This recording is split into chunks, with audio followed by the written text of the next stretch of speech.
Hello and welcome back students our new YouTube channel AK studies. तो आज हम लोग नई वीडियो के साथ हाजिर हैं जिसमें हम लोग कक्षा 10वीं के हिंदी काव्य पद सूरदास द्वारा रचित उसके भाग नंबर 2 को हम लोग लेकर आए हैं। इसमें आप लोग उसके पद नंबर 2 को बाबूराम सर के द्वारा उसका अर्थ आप लोग पढ़ेंगे। इसकी जो पहला पद है उसकी पार्ट नंबर 1 एपिसोड नंबर 1 पहले से ये आप डिस्क्रिप्शन में जाकर उसे भी देख लें। अगर जो स्टूडेंट्स ना देखे हों तो आप हमारे चैनल को ज़रूर से ज़रूर स्टूडेंट्स सब्सक्राइब करिए और बेल आइकन को प्रेस कर दीजिए जिससे कि हमारी वीडियो आप तक सबसे पहले पहुंच सके। तो चलिए वीडियो को शुरुआत करते हैं। धन्यवाद।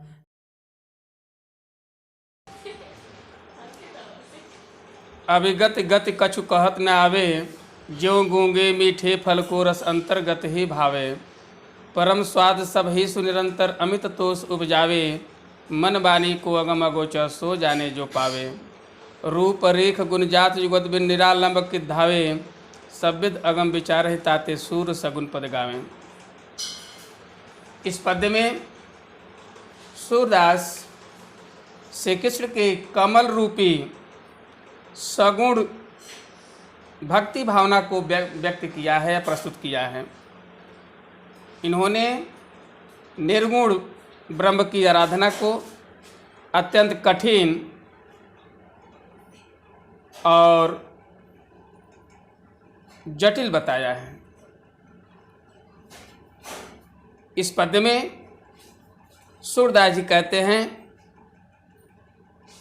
कि अभिगत गत कुछ कहत न आवे।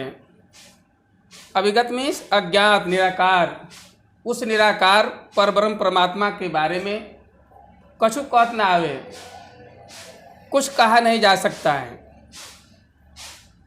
अर्थात निराकार ब्रह्म की उपासना का वर्णन कोई भी व्यक्ति नहीं कर सकता है। जिस प्रकार ज्यों गूंगे मीठे फल को रस अंतर्गत ही भावे, जिस प्रकार गूंगा व्यक्ति मीठे फल का स्वाद अपने अंतर्गत मतलब अपने हृदय आत्मा में ही पाता है, अनुभव करता है, लेकिन उसे बता नहीं सकता है। परम स्वाद सब ही सुनिरंतर अमित तो उपजावे, वह उस गूंगा व्यक्ति उस मीठे फल के रसास्वादन को भले ही सब प्रकार से अपने हृदय में अमृत सदृश उत्पन्न करता है, लेकिन उसका वर्णन बता नहीं सकता है। मन बानी को अगम अगोचर सो जाने जो पावे। आगे कवि कहते हैं कि उस निराकार ब्रह्म को जानने के लिए जो व्यक्ति मन से, वाणी से, अगम्य से, अगोचर में सोता है, इंद्रियों से परे हो, सो जाने, वही व्यक्ति उस निराकार ब्रह्म को जान सकता है और उसे प्राप्त कर सकता है। रूप रेख गुण जात जुगत में निरालंब कि धावे। आगे कवि कहते हैं कि उस निराकार ब्रह्म का न कोई रूप है, न कोई रेख है, न कोई गुण है और न ही उनकी कोई जाति है। जुगति और उन्हें प्राप्त करने की कोई युक्ति मतलब उपाय भी नहीं है। निरालंब के धावे, बिना आलंब के, बिना आलम में सहारा के, बिना सहारा के कोई व्यक्ति कितना भी इस नश्वर संसार में दौड़े, लेकिन उस निराकार ब्रह्म के बारे में जान नहीं सकता है। सब्विद अगम विचार ही ताते सूर सगुनपत गावे। इस प्रकार सब प्रकार की विधियों का आगम पूर्वक विचार करते हुए सूरदास जी सगुण पद गावे, प्रभु कृष्ण के सगुण पदों का गुणगान करते हैं।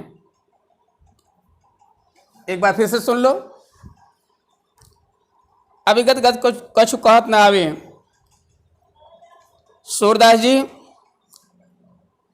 उस निराकार परब्रह्म परमात्मा की भक्ति भावना को प्रस्तुत करते हुए कहते हैं कि उनकी भक्ति भावना बड़ी ही जटिल है, कठिन है। उस पर अपने विचार व्यक्त करते हुए सूरदास जी कहते हैं कि निर्गुण या निराकार ब्रह्म के बारे में हम कुछ वैसे ही नहीं कह सकते हैं, उनके बारे में हम वैसे ही कुछ व्यक्त नहीं कर सकते हैं जैसे गूंगा ज्यों गूंगे मीठे फल को रस अंतर्गत ही भावे। जिस प्रकार गूंगा व्यक्ति मीठे फल के रसास्वादन को अपने अंतर्गत ही भावे, अंतर्गत मतलब अपने हृदय में भले ही उत्पन्न करता है फिर भी उसे बता नहीं सकता है। परम स्वाद सभी सुनिरंतर अमित तो उपजावे, वह मीठे फल के रसास्वादन को भले ही लगातार अपने हृदय में अमृत सदृश उत्पन्न करता है, लेकिन उसका वर्णन नहीं कर सकता है। मन वाणी को अगम अगोचर सो जाने जो पावे। जो व्यक्ति मन से, वाणी से, अगम्य से और इंद्रियों से परे हो, वही व्यक्ति उस निराकार ब्रह्म को जान सकता है और उसे प्राप्त कर सकता है। रूप रेख गुण जात जुगत बिन निरालंबित धावे। उस निराकार ब्रह्म का न कोई रूप है, न रेख है, न उनका कोई गुण है, न ही कोई जाति है जुगति, और न ही उन्हें प्राप्त करने की जो कोई जुगति में मतलब उपाय है। निरालंबित धावे, बिना सहारे का इस नश्वर संसार में भले ही कोई व्यक्ति दौड़े, फिर भी उसे प्राप्त नहीं कर सकता है। सभ्यत अगम विचार ताते सूर्य सगुन पद गावे। अंत में सूरदास जी सब प्रकार की विधियों का अगम पूर्वक विचार करते हुए प्रभु कृष्ण के सगुण पदों का गुणगान करते हैं। अब काव्यगत सौंदर्य देख लो। भाषा, चूंकि सूरदास की भाषा ब्रज है, शैली इनकी मुक्तक, अलंकार, अलंकार में अनुप्रास अलंकार है।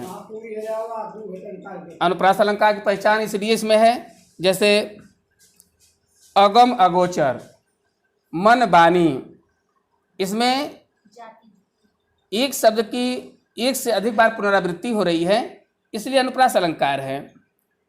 और दृष्टांत अलंकार भी इसमें है, अर्थात जो गूंगे मीठे फल, इसका उदाहरण देते हुए कवि ने मीठे फल के माध्यम से मानव के हृदय में उस भाव को प्रकट किया गया है, इसलिए यहाँ दृष्टांत अलंकार भी है। आए समझ में? ओके।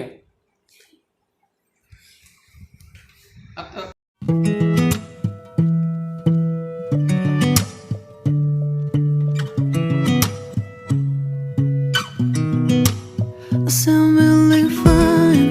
아무렇지 않은 척